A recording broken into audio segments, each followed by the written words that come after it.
তো এই যে মামামের টিফিন আলু পরোটা।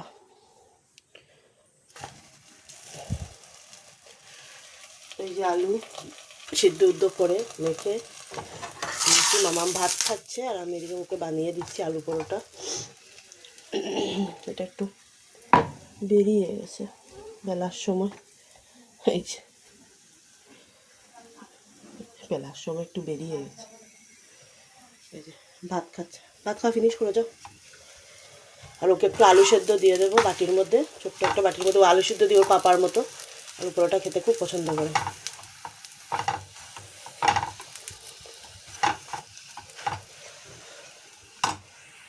এটার মধ্যে দিয়েছি আলু সিদ্ধ, বলেছিলাম তোমাদেরকে, একটা স্পুনও দিয়ে দিয়েছি। আর একটা দাঁড়াও, একটা দিয়েছি, একটু বড় করে করেছি বলে একটা দিয়েছি, দুটো দিলেও খাবে না।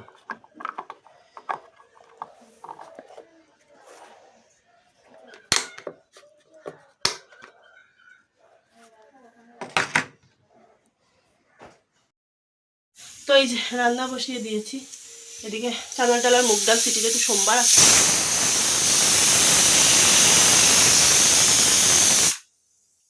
আর বিছানা পাটি উঠিয়ে নিয়েছি, শুধু ব্ল্যাঙ্কেটটা ভাঁজ করবো। উঠে গেছি, শুধু ব্ল্যাঙ্কেট ভাঁজ করবো। আর চা বসিয়েছি, কারণ আমাদের যে ওইদিকের যে মানে এক পরিবার ভাড়াটিয়া আছে, ওর আর কি শ্বশুর মারা গেছে। তো ও তো ওখানে গেছে, তো যেহেতু মানে ও একা একা রাত্রেবেলা থাকবে, ওর হাজবেন্ড তো ওখানে। তো ওর আর কি বোনের আর কি শাশুড়ি মাসিমা উনি এসছেন, তো ওনাকে এক কাপ চা দেবো। তার জন্য আমি আরও পরেই চা খেতাম, ওনাকে এক কাপ চা দিই। কারণ স্কুল থেকে এসে 5 মিনিট যদি না বসি, শরীরটা এতটা খারাপ লাগে তোমাদেরকে কি বলবো। তো যাই হোক না কেন, কি করব, একটু বসলাম একটু ফ্যানের হাওয়া খেয়ে তারপরে লেগে পড়লাম। আর আমি ফ্যান চালাই না, ওই হাঁটতে চলতেই থাকি। দেখবে বাইরে করে গেলে না গরম কিন্তু তোটা লাগে না, ঘরের ভিতরে যতটুকু গরম লাগে। সো এই যে ব্ল্যাঙ্কেটটা ভাঁজ করে যতই গরম পড়ুক না কেন, আমাদের যেহেতু ব্ল্যাঙ্কেটের একটু অভ্যেস আছে, তো লাগে আর কি। আমার নাহলে মেয়ের লাগে, তার জন্য পাতলা হালকা ব্ল্যাঙ্কেট, পাতলা হালকা বলছি, এগুলো ব্ল্যাঙ্কেট আছে, ওই গদ্রেসে টলিতে ঢুকিয়ে রেখে দিয়েছি। এই মোটাটা আর কি রেখে দিয়েছি। এটা না মানে ধুতে হবে, কয়েকদিন পরে এটাকে ধুয়ে দেবো। আর দেখো পিলো কাভারগুলো চেঞ্জ করে নিয়েছি, বেড কাভার আগেই চেঞ্জ করে নিয়েছিলাম। তারপরে ওই যে আমাদের যে মানে ইয়ের ঘরে আর কি ভাড়াটি আছে, ওর আর কি শ্বশুর মারা গেছে, তো ওর বোনের শাশুড়ি এসছে ওর সাথে থাকার জন্য, কারণ ওর বর তো ওখানে থাকবে। তো তার জন্য ও মানে ওনাকে আর কি এক কাপ চা দিলাম, তাও তোমাদের সাথে শেয়ার করলাম। তো মানে ওই ইয়েটা আর কি মানে বলছি যে ওই ইয়েটা বউটা আর কি চাকরি করে, তো ও তো অফিস বন্ধ করে এতদিন থাকতেও পারবে না, কয়েকদিন বোধহয় অফিস কামাই করবে। তো যেহেতু চাকরিয়ান মানুষের দেবে, এতটা তো বন্ধ হয় না। তো যাই হোক না কেন, তার জন্য তো দেখো রান্নাবান্নাও শেষ করে নিয়েছি। ডাল আর কি করেছি, বসে গেছে নিচে, মুগ ডাল আর চানার ডাল মিলে আলু পটলের তরকারি, জল দিয়ে দেবো, ভালো করে কষিয়ে নিয়েছি। এখানে মুগ আর চানার ডাল, আর এখানে এই যে বরবটি আলু কেটে রেখেছি, ভাজা করব। এখানে রান্না শেষ, কুকারটা মাজবো।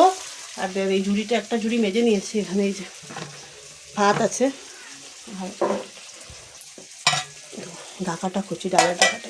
এটা আমার ডাল রাখলে ভালো হয় কি, এটা টসলেন তো মানে ইয়ে করা যায়, গরম করতে সুবিধা হবে। দুপুরে ভাত না খেলে এখন গরম না করলে হয় না।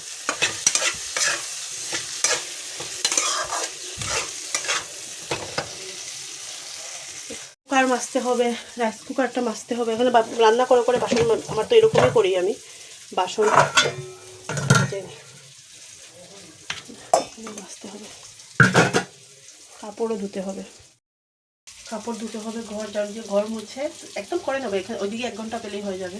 মাথার মধ্যে তেল দিয়েছি, শ্যাম্পু দেবো, যেহেতু আমি সোমবারই শ্যাম্পু দিই। আর অন্য মানে অন্য ডেটেও দিই, সোমবারটা নিরামিষ যেহেতু, আর সোমবারটা এমনিতেও শ্যাম্পু দিই। কারণ পুরো মানে কারণ আর বলতে পারছি না, গলায় এতটা অসুবিধা করছে, কারণটা থাকুক, কথা বলতে পারছি না, কাশি হয়ে গেছে। তো তার থেকে তো বেটার, গরম জলও খেতে পারি না, তো গরম, আর ইয়ে করতেও পারছি না নিজের জন্য। তো ওই একটু আদা মধু একটু খেলে কিন্তু কম। তো হ্যাঁ, নিজের জন্য আর ভালো লাগে না। মেয়ের হলে কত সময় খাইয়ে দিতাম, তাই না? বোনের হলে, মেয়ের হলে, আমাদের মেয়েদের নিজের জন্য সময় বের করতে আমরা পারি না। কমে যাবে। এখানে কি কাশি, শিলংয়ে তো আমার পুরো ঠান্ডাই কাশি থাকতো, জানো তোমরা যারা যারা আমার ভিডিও প্রথম থেকে দেখছো। সেটিং করলাম, আবার কে আসবে পরে, টিউশন নেই বলে বড় প্রবলেম হয়ে যাচ্ছে এখন, বেরোতে আসতে বেরোতে বারবার। চলো এখন থ্রেডিং করে নিয়েছি, কারণ টিউশন নেই বলে না, টিউশন থাকলে আমার সুবিধা হয়। আর তাহলে একটু অতিরিক্ত মানে একটু শিলংয়ে করে এসেছিলাম, আর এখানে এসে তো শিলংয়ে যেহেতু করা অনেক 1 মাস, হ্যাঁ আসছিও যে 1 মাস হয়ে গেছে, তো 9 তারিখে 1 মাস, আজকে 11 তারিখ বোধ হয়। তো যাই হোক, ওই ছাতা নে। আজকে আমাদের এখানে ক্লাবের এখানে একটা আর কি সিলিন্ডার একটা চুরি করেছিল, ধরেছে। আমার না কোনো জায়গায় যদি এরকম চুর ধরা পড়ে খুব ভালো লাগে, কারণ আমার ঘরটাও তো চুরি হয়েছিল, তো এগুলোকে ধরে দেওয়াই ভালো। ওই যে মানুষ বলতেই বলে, চোরের একদিন 10 দিন, 10 দিন আর গৃহস্থের একদিন, তাই না? সত্যি, যার যায় না সে বোঝে। তো যাওয়ার সময় দেখলাম একদম ওই যে বড় বড় পিলার আছে না ক্লাবের, ওইটার লোকে ভেঙে একদম বড় যে মোটা মোটা রশি, ওটা দিয়ে বেঁধে রেখেছে। আমি তো মনে করি পুলিশ আনার আগে গলধুলাই দেওয়া ভালো, তারপরে পুলিশে নিয়ে যাক। একবার পুরো গাড়ি গায়েব করে দিয়েছে আমাদের এখান থেকে, যা চুরি হয় এখন শিলচরে, সত্যি কী বলবো, সব জায়গাতেই এক অবস্থা। ওই যে বরবটি আলুয়ে ভাজা, আলু পটলের ডালনা আর ডাল, আচার নিয়ে নিয়েছি। এখন মেয়েকে খাওয়াবো, তারপরে আমি খাবো। এখন আর জানলা খুলিনি, নাহলে রোদ্র পুরো একদম গরমে গরম হয়ে যাবে। ঠান্ডা আছে জানলা বন্ধ। বাটাকে একটু শুয়েছি, যা মানে কালো করে বৃষ্টি এসছে, তারা তোমাদেরকে দেখাই কি, যেমন জানলাটা তো খুলিনি, আগেই বলেছিল। পিলো কভার 3টে লাগিয়েছি, আরগুলো লাগাইনি। আর এই যে আরেকজন বসে বসে এখানে, কারেন্ট তো চলে গেছে বলছি। মামা হেয়ারটা খুল না, রাস্তা দেখো।